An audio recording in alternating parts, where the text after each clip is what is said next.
साकी बाबा कदम प्रकरण 17. कलकत्त्याच्या विमानतळावर श्याम आणि मारियाला निरोप द्यायला बॅरिस्टर चौधरी आले होते. सपत्नीक, पुढच्या खेपेला आमच्याकडे उतरायचं बरं का? सुचेता चौधरींनी मारियाचा हात हातात घेत म्हटलं. पुढच्या खेपेला? अहो, सर्कस मधली माणसं, मृत्यूशी आमची झुंज चालायची. पुढचं कोणी सांगावं? असं का बोलता? तुमच्या कामात तुम्ही किती निष्णात आहात आम्ही पाहिलंय, पण आमच्या भविष्यात काय हे कोणी पाहिलंय? अहो, हिच्याशी वाद घालण्यात अर्थ नाही, श्याम मध्येच हसत हसत म्हणाला. बॅरिस्टर चौधरी त्यावर म्हणाले, तसं म्हणाल तर प्रत्येक माणसाचं भविष्य अनिश्चित आहे. जीवन जोपर्यंत आपण जगत आहोत तोपर्यंत मरणाचा विचार करू नये, आणि मरणाची वेळ जवळ येऊन ठेपली की जगण्याची धडपड करू नये. हे बरं नाही का? मारिया हसत म्हणाली, पण खुनासारखे भारी स्वरूपाचे गुन्हे करून फासावर जाणाऱ्या माणसांचे प्राण वाचवण्याचे आपण प्रयत्न करीत असताच की. तोवर विमानतळावर अनाउन्समेंट झाली. Passengers travelling to Burma are requested to board in the plain.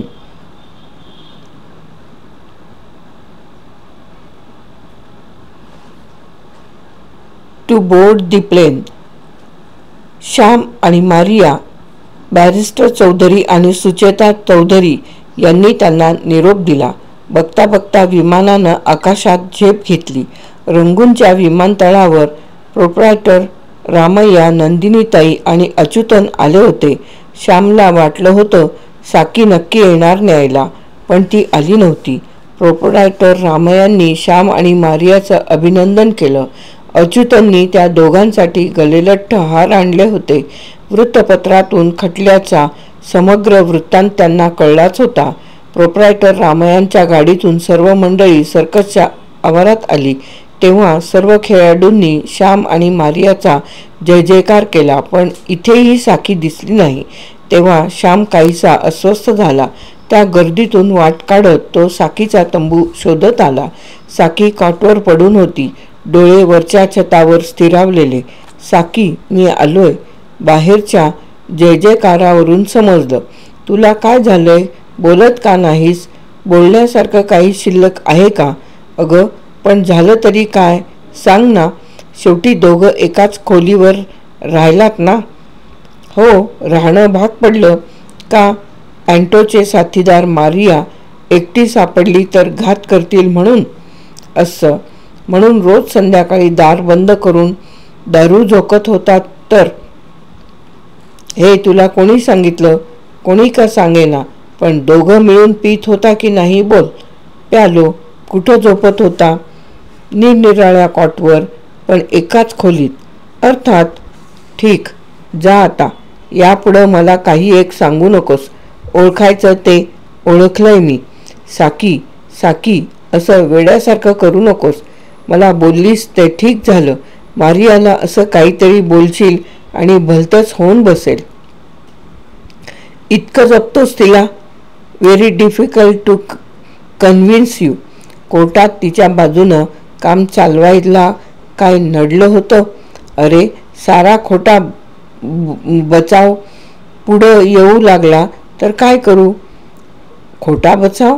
ते बघ, सारे टाइम्स ऑफ इंडियाचे अंक मी जतन करून ठेवले आहेत. खटल्याचा संपूर्ण अहवाल त्यात आहे. एवढा मारियाबद्दल जिव्हाळा होता तर माझ्याशी प्रेमाचा नाटक कशाला केलंस? साकी, तू मूर्ख आहेस. माझं नि मारियाचं तसलं नातं मुळीच नाही. माझ्या गळ्यात शपथ घेऊन सांगतो, तिनं तुला कलकत्त्याला मुक्कामात स्पर्श देखील केला नाही. असं कसं म्हणू मी? एकत्र राहिल्यावर स्पर्श होणारच. एकमेकांचं चुंबन घेतलं नाही? खरं सांग हं, माझ्या गळ्याची शपथ घेतली आहेस तू. चुंबन मारियानं घेतलं माझं, मी नाही. तू ते का घेऊ दिलंस? साकी, पण त्या चुंबनात वासनेचा लवलेश नव्हता. कुणाला सांगतोस तू हे? एका खोलीत एकांतात 10-15 दिवस राहिलास. ती तुझं चुंबन घेते, तू घेऊ देतोस. न जाणे याहीपेक्षा आणखी काही घडलं नसेल कशावरून. आता मात्र तुझ्यापुढे शर्त झाली. इतक्यात तिथं मारिया आली. हाताला बँडेज बांधलेलं. का, काय झालंय साकीला, ती म्हणाली.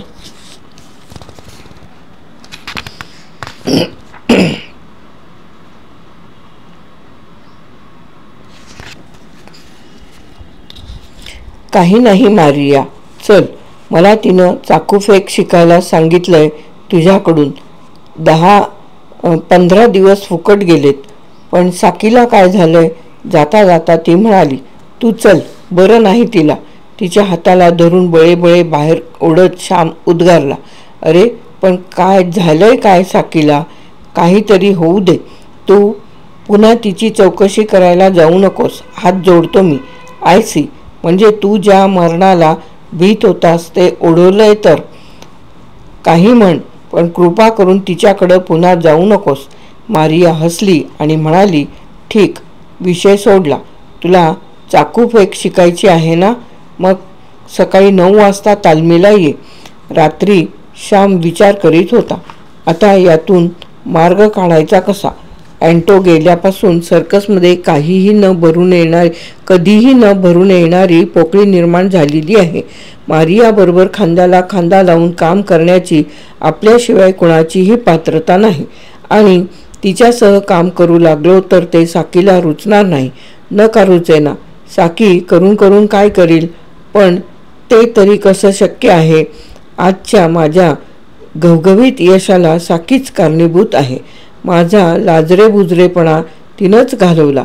सर्कशीत वागायचं कसं हे तिनंच शिकवलं. इतकंच काय, पण आपले वडील वारले तेव्हा हीच साकी मला धीर देण्यासाठी माझ्यासोबत पुण्याला आली. वादंग उठलं, पण शेवटी माझ्या आईनं देवघरात आपल्या हातानेच नाही का तिला कुंकू लावलं. साकी त्याच क्षणी माझी सहचारिणी झाली.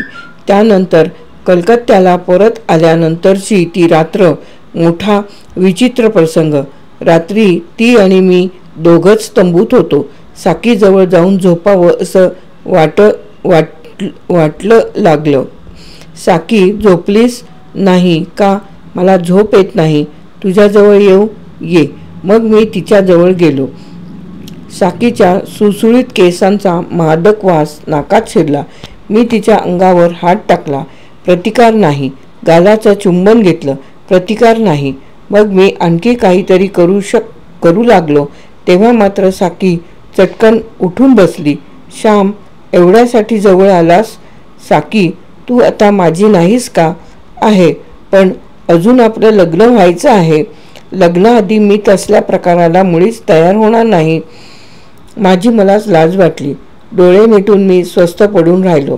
तेव्हा साकी म्हणाली, जा, झोप जा बाजूला. देवादिकांनी काही बंधने घातली आहेत, ती पालन केली पाहिजेत.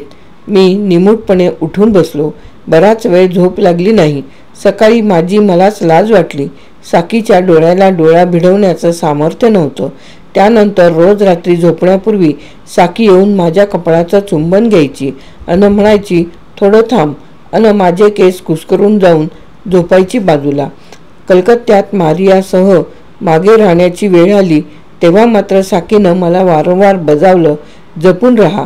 मी वाघसिंहाच्या पिंजऱ्यात काम करताना साकीला वाटली नव्हती इतकी भीती मारियाच्या सानिध्यात मला सोडून येताना वाटली. आता ती केस त्या दिवशी कोर्टात मला एवढं कुठलं अवसान प्राप्त झालं कुणास ठाऊक. मारियावर अन्याय होतो आहे हे पाहून मी तिच्या बाजूने काम चालवायला उभं राहिलो. तो माझा प्रांत मुळीच नव्हे, पण मी मारिया निष्कलंक आहे हे दाखवून दिले. सूडबुद्धीने कोर्टात आलेल्या नंजापांचे दात पडले. त्या रात्री मारियानं आनंदातिशयानं माझं चुंबन घेतलं, पण त्यात वासनेचा लवलेश नव्हता. पण मूर्खासारखा तोही प्रकार साकीला सांगून टाकला. साकीला मारियानं चुंबन घ्यायला कोणती परिस्थिती कारणीभूत झाली हे कळणं शक्य नाही. खोटं बोलायचं नाही ही माझी प्रतिज्ञा, पण या माझ्या सत्यवचनी वृत्तीनं हा सारा घोटाळा निर्माण करून ठेवला. आता यातून मार्ग तरी कसा काढू. साकीची समजूत कशी करू. मारियासोबत नवीन काम करणं तर आवश्यक आहे. काय करू, कशी सोडवू ही समस्या.